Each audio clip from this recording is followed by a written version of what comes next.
how important it is to have consistent snaps. And you've got, when you've got McNeil in at quarterback, he's taller than when you have, Tyler in there, and just. I think your centers so far this year, though, have been consistent with their snaps for the most part. Yeah, Devin Garner played a little bit there, of course, last game. We tried to move him there and try to help there, and then move Mr. Hicks over. I call him Mr. Hicks. That's just what I call him. Yeah, that's fine. That's our little thing we got. But it's important. It's funny, the snap has kind of evolved over the years. Not many people. You won't see many games on the center. Much more, unless it's an NFL game. The snaps used to be spiral in nature. Now they're grabbing the tip of the ball and flipping it.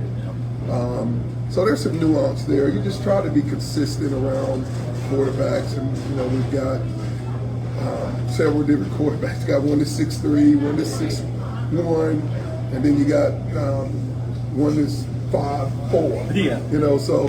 It creates an interesting dynamic in how that ball gets back there. Yeah. And the cadence probably sounds, a little bit different too. And even though they're going sometimes on the clap, claps sound different. Yeah. People don't understand that necessarily. So that's good. That's good input. I want to talk a little about at Wallace, the Ted's Brick Oven Pizza Player of the Game, which each and every week Ted sponsors either the Charcoal Steakhouse sponsors the Player of the Game or the Brick Oven Pizza. That game was Brick Oven Pizza, and Sabo and I decided to give that to Jonah Boone, who had quite a few good returns in that game. Right. He's somebody that has been doing kickoff returns for you, punt returns for you. He also is not a very big kid, but what kind of player is Jonah Boone, and has he been? What has he been? He's a skilled guy that's fast. Yeah. It's good to have some of those. It is good to have some of those. His next step is just getting in the weight room, getting stronger. Sure. You'll see his speed increase. He's elusive in the open field. And just like our quarterback, he's not very big. Yep. So we got to protect him a little bit. But he does a great job with our kickoff and our punt return. I know we'd like to have one back though this past Friday night. Yeah, but it happens. It's a growth thing. He knows. I didn't have to say much to him. He understood the situation, and it's just a growth thing. Well, I want to take a second to go to one of our fan questions that came out this week. Okay. One of the fans sent out a question wanting to know, how hands-on are you with offensive and defensive calls, or do you really rely on giving that to your coordinators? It's a give and take. I don't call any offense and any defense. I let my coordinators do that. We do collaborate. We do talk about what we need to do and how we need to do it. But in terms of just calling the plays, I'll let them do that. That's pretty cool to have that trust in you guys. Yeah, well, you hire people to come here. Sure. And all of my coordinators have really good experience. Both of them have been doing this a long time. But we sit down and we talk about what we can and can't do, what things are good for us, what things are not good for us. And then, the final thing, I do stamp the final product. Sure. Yeah. So I'll allow them to do what they're here to do. Okay. So. Yeah, cool. Again, folks, I want to remind you that tonight's show is brought to you by Pizza Inn and Rabo Agri-Finance. Just so you know, again, Pizza Inn, as you can tell, it's in a fine place. We get a chance to grub out after this if we'd like. And so if you get a chance, come on down and support Pizza Inn and support their fine staff. And Rabo Agri-Finance, again, it's a local agricultural lender. It's internationally the largest agricultural lender, and it's got offices in North Carolina that serves Virginia, North Carolina, and South Carolina, and always proud to be a Dark Horse supporter. So we also had another fan that wanted to talk about a little bit of your JV football success. Mm-hmm. Coming in, you don't just inherit a varsity team, but you also have responsibilities with the JV. And talk a little bit about what you've seen from those kids as they've had some success early in their season. Well, I'll say it this way. If they're going to get us, they better get us now. That's what everybody loves to hear. Yeah, our JV team is growing. They're young. They're freshmen. Majority of them are freshmen, but they're really good. We're really good in the skill areas. We really got some size and something to build for them. I'm really excited about the offseason, being able to get those guys in the weight room and continue to develop them. They are a cohesive group. They're learning how to win. They won their first game this past week, and we've got some real talent there. Yeah, so we're looking forward to that. Future, both on the line. Future's bright. Well, no Dark doubt, Horse Country. no doubt. And it's always been that way. Yeah, it's always been that way, and we'll continue to build this thing. But yeah, the JVs were really excited about what they're doing. Hopefully continue that success this week. All right, that's pretty good. It's always good to see the JV because the future in Dark Horse football. And you talk about youth. You have a lot of youth on the varsity. I mean, a lot of sophomores that are up and a lot of juniors. So this Dark Horse team is getting a lot of experience this year. Right. That'll be coming back to you next year and have a full year under not only just you but your OC and your DC as well. Well, we got 5 seniors. Yeah. That's a low number for most teams. Yeah. Last year I think we graduated over 20. Yeah. Well, we'll inherit about 20 juniors. Yeah. So we'll be well over 40, 45 next year. That's fantastic. In terms of our varsity. We'll get back to those numbers so we can play a different type of football game. Yeah. So looking forward to that. Yeah. Looking forward to that. That's awesome. All right, so Coach, I want to take a second. You know, I like to always throw one in there a little bit different. A couple weeks ago, it was your favorite sports movie. Now we're going to take a pause from football, and I'm going to ask you a non-football question. If you could take a vacation to anywhere, where would it go? Where would you go? Where would it be? Oh, my goodness. I'm putting him on the spot, folks. Now, you got to, first of all, you need to go ahead and say you're taking your wife there. Oh, yeah. Well, this is not going to be good because it is going to be to a football place. Oh, Lord. That's all right, though. She can go. As long as she's there, she's probably cool with it. We took a trip. One of the places on my bucket list to go is to the Big House. Okay, Michigan. Yeah. Yeah. Cool. We went to Ohio State when my son was a junior. Okay. My wife and I took a trip up to Ohio State and got to kind of hang out up there and in the stadium. But Michigan is one of those bucket list places I want to go. I'm sorry, I'm not a big vacationer. I don't take a lot of vacations. Man, it's all about work. This is why I throw these in here. I don't take a lot of vacations, unfortunately. That's all right. And hopefully that'll change here, being an empty nester now. Yeah.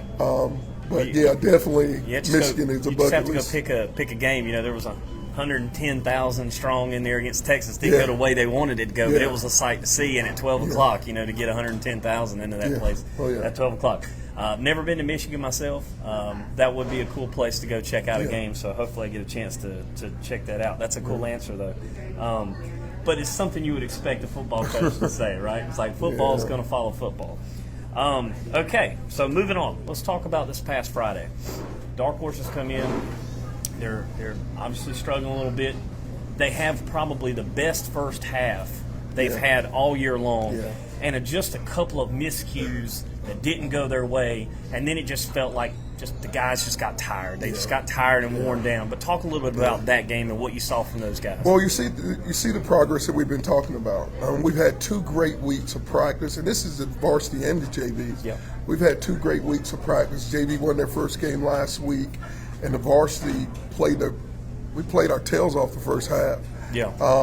And, you know, we were talking today that really nothing changed in the second half from our opponent.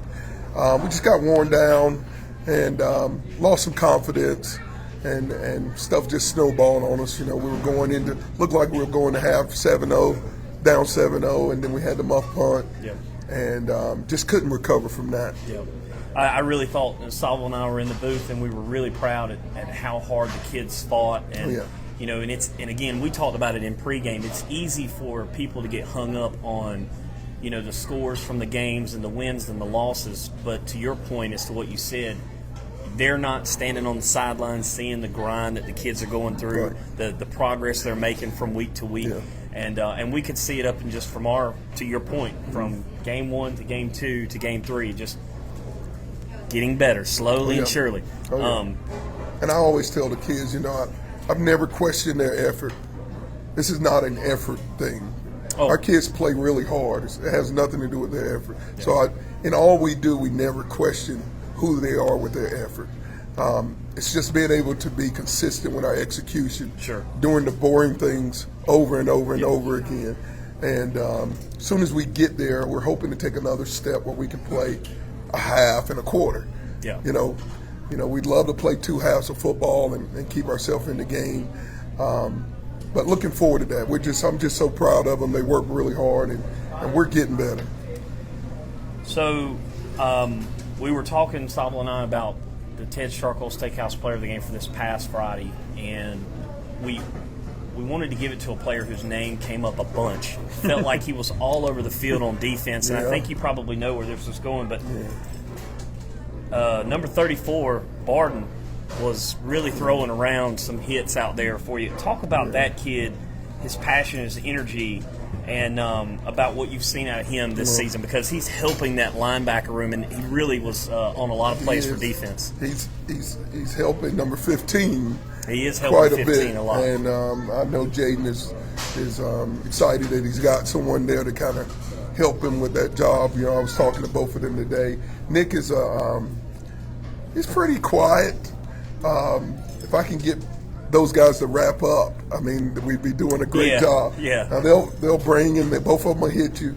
But Nick has come out of nowhere. He's had a great couple weeks, and we're challenging both of those guys. I think both of them are a great tandem to work back and forth with each other. And I think Jaden inspires Nate. I keep calling him Nick, but Nate.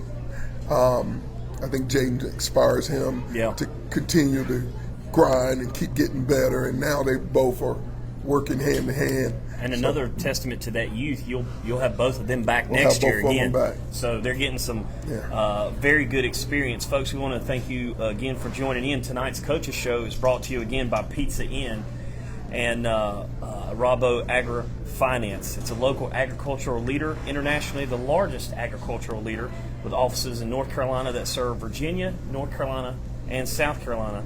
Agri Finance, a proud Dark Horse supporter. I tell you what, I see all these people coming out with slices of pizza, and I think when we get done with this, we're going to have to throw down a little bit. But we still got some more time, Coach, and so I want to get into a couple more questions. This upcoming Friday, you've got the Whiteville Wolfpack coming to town. Like the Dark Horses, Whiteville has had, a good tradition of football. Right. They had a tough loss this past Friday to James Keenan. What kind of matchup is it going to be this Friday, and what have you seen on film from Whiteville? They are gritty up front. They're a wing T team. They kind of spread another wing T team. Yeah, they kind of spread it out a little bit. They got some dynamic players on their team. Sure. They do a good job blocking and tackling. We're going to have our hands full, no doubt about that. Stopping them and slowing them down offensively. But they're not doing anything we haven't seen. One of the great things about our schedule is we've seen just about everything at this point. We've seen spread, we've seen wing T, we've seen it spread out, we've seen what I call the nasty wing T, which is what Wallace runs, where they'll get down and gritty with you. So we think our preparation will be good this week, and our kids will be ready to go. Fantastic. You get another game back at Dark Horse Stadium, too. So we implore all the fans to come out and check that out at Dark Horse Stadium.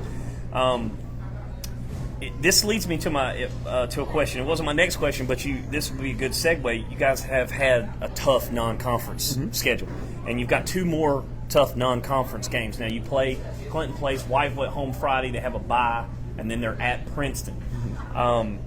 How important is it, or how does a tough non-conference schedule help prepare you for the grind of the in-conference schedule? Well, I think, one, let me say this. I want to thank our fans for coming out. Oh, yeah, it was a good crowd Friday night. Great crowd supporting Friday. Our kids. And I challenge the rest of our Dark Horse Nation to come on out and support our kids as we finish this non-conference session. The non-conference prepares you for conference season. So what matters moving forward is how you do in the conference season. So that determines playoff. That determines seeding, and having all of those different styles of offense that we play, styles of defense. We've had several different styles of defense that we've played. Prepares our kids and gives them a little more confidence in terms of what they're seeing. So some familiarity always helps. Coach, got another fan question. Okay. So you've mentioned a little bit of this in previous sessions, but Coach Boykin, how do you keep the kids motivated and patient when the season has kind of started off tough like this? It's never the kids. Okay. Now, their parents is a whole nother thing. But well, I'm a parent now of yeah. 3, and they're still young, so I hadn't got into that. But I can vouch for you, having coached. Our kids are so resilient and recover so fast. And I was just thanking God the other day, because giving me the grace to get back up and do this. Because these losses, you carry them with you a little bit, and they're tough to get back up. But our kids, man, are so resilient. Coach Lewis has been coming by, checking on us, and I told him, the kids are fine. Yeah. They've got a great spirit. They understand what we're trying to do.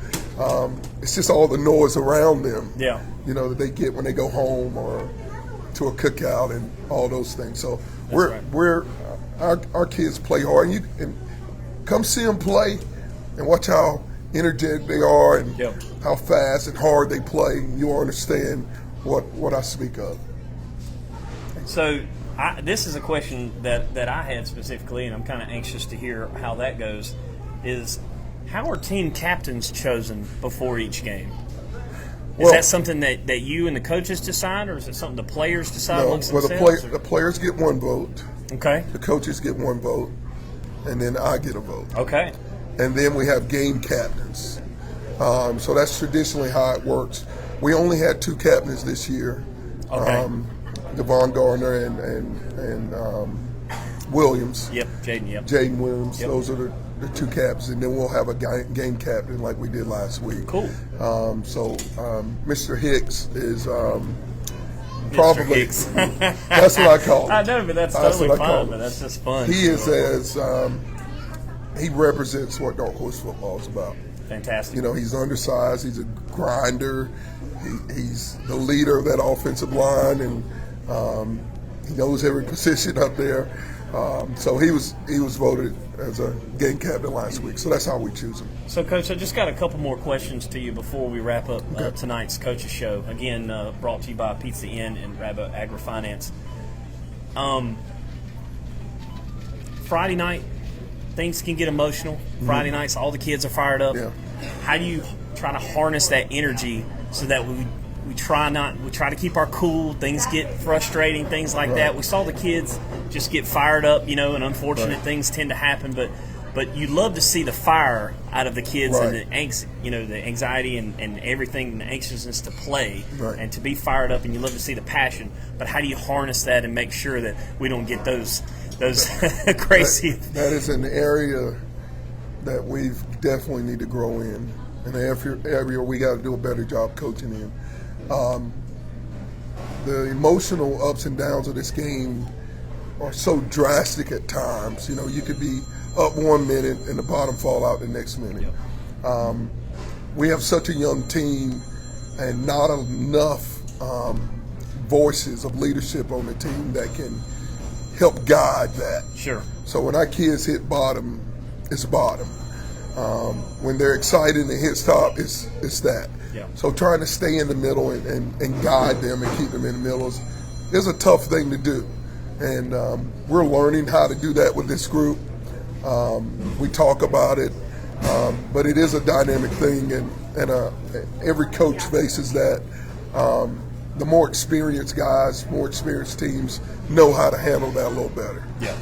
So I don't know if there's an answer to that, no, that's other than the experience of the kid and having great leadership on your team. That's a fair answer. I mean, when I played baseball in high school, we were blessed to have a very a senior-led group just about every year. And you mentioned how much youth you have on your team, and it may take a senior or two being able to pull a guy aside and say, look, we love the passion, we love the energy, but we got to, remember what it's about. And that's a great way to put it, is you're still looking for that leader to step up. And it may not come from a senior classman. Maybe it comes from a junior. Right. Maybe you even have somebody who wants to put the weight on their shoulders as a sophomore. Right. But I think that's a good I certainly think that's a good answer to have. All right, Coach, I'm going to hit you with a question here. I'm going to sit back and let you talk about this one before we wrap this up. And I'm anxious to hear your answer on this one. I think a lot of people may be anxious to hear, because we all know that you've played for Clinton football. You won a state title with Clinton football. But when you played at Clinton, aside from the state title game, what was the favorite high school game you ever played in? Do you remember it? Who was it against?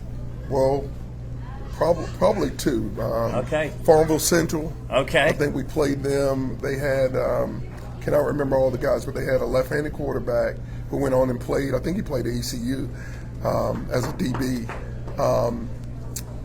That was a down to the wire because they had beat us the year before. Okay. Beat the team the year before and stopped them from going to the state title. Yep. So that was the game. You know, you always have a team you got to beat to get over. For sure. And was that at Farmer or was that it at home? Farmer? Oh, was that Farmer? Okay. That was at Farmer. I'm sure there was a couple fans that may be watching tonight that probably were even at that game. That was a big game. And playing Dino Filial of Southern Wayne.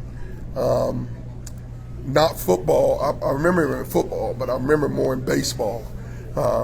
He gave me my first real life view of what an elite athlete looks like.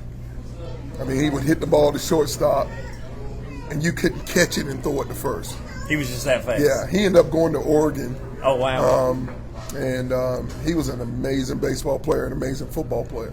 So those are the two that I can say, other than the state championship, that kind of stand out for me. Coach Boykin taking us back. Yeah. Folks, we want to remind you each and every week you can join in to the Johnny Boykin Coaches Show right here live from Pizza Inn. Again, come on out to Pizza Inn and get yourself some great pizza. Also, we want to thank Rabo Agri-Finance, local agricultural lender, internationally the largest agricultural lender. Offices in North Carolina, Virginia, South Carolina, and North Carolina, and they're proud to be a Dark Horse supporter. Each and every week, folks, again, we want you to join in with us on Monday nights at 7 o'clock for the Coach Johnny Boykin Show. This Friday night, let's see you at Dark Horse Stadium at 7 o'clock for the kick against the Whiteville Wolfpack. And then each and every Tuesday, folks, tune in to Press Box Chatter at 7 o'clock on oldies1170.com, Star Communication Channel 16, where we talk about all sports in the county as well. So we will see you guys next week. Coach Boykin. We've got to salute the service this week. Oh, yes. Yes, sir. Salute the service, and where we'll be recognizing all our first responders. Okay, fantastic. At Dark Horse Stadium. So come on out and do that as well. So I want to thank you again, Coach, for coming out and taking the time. And let's go Horses. Let's go See Horses. you guys next week.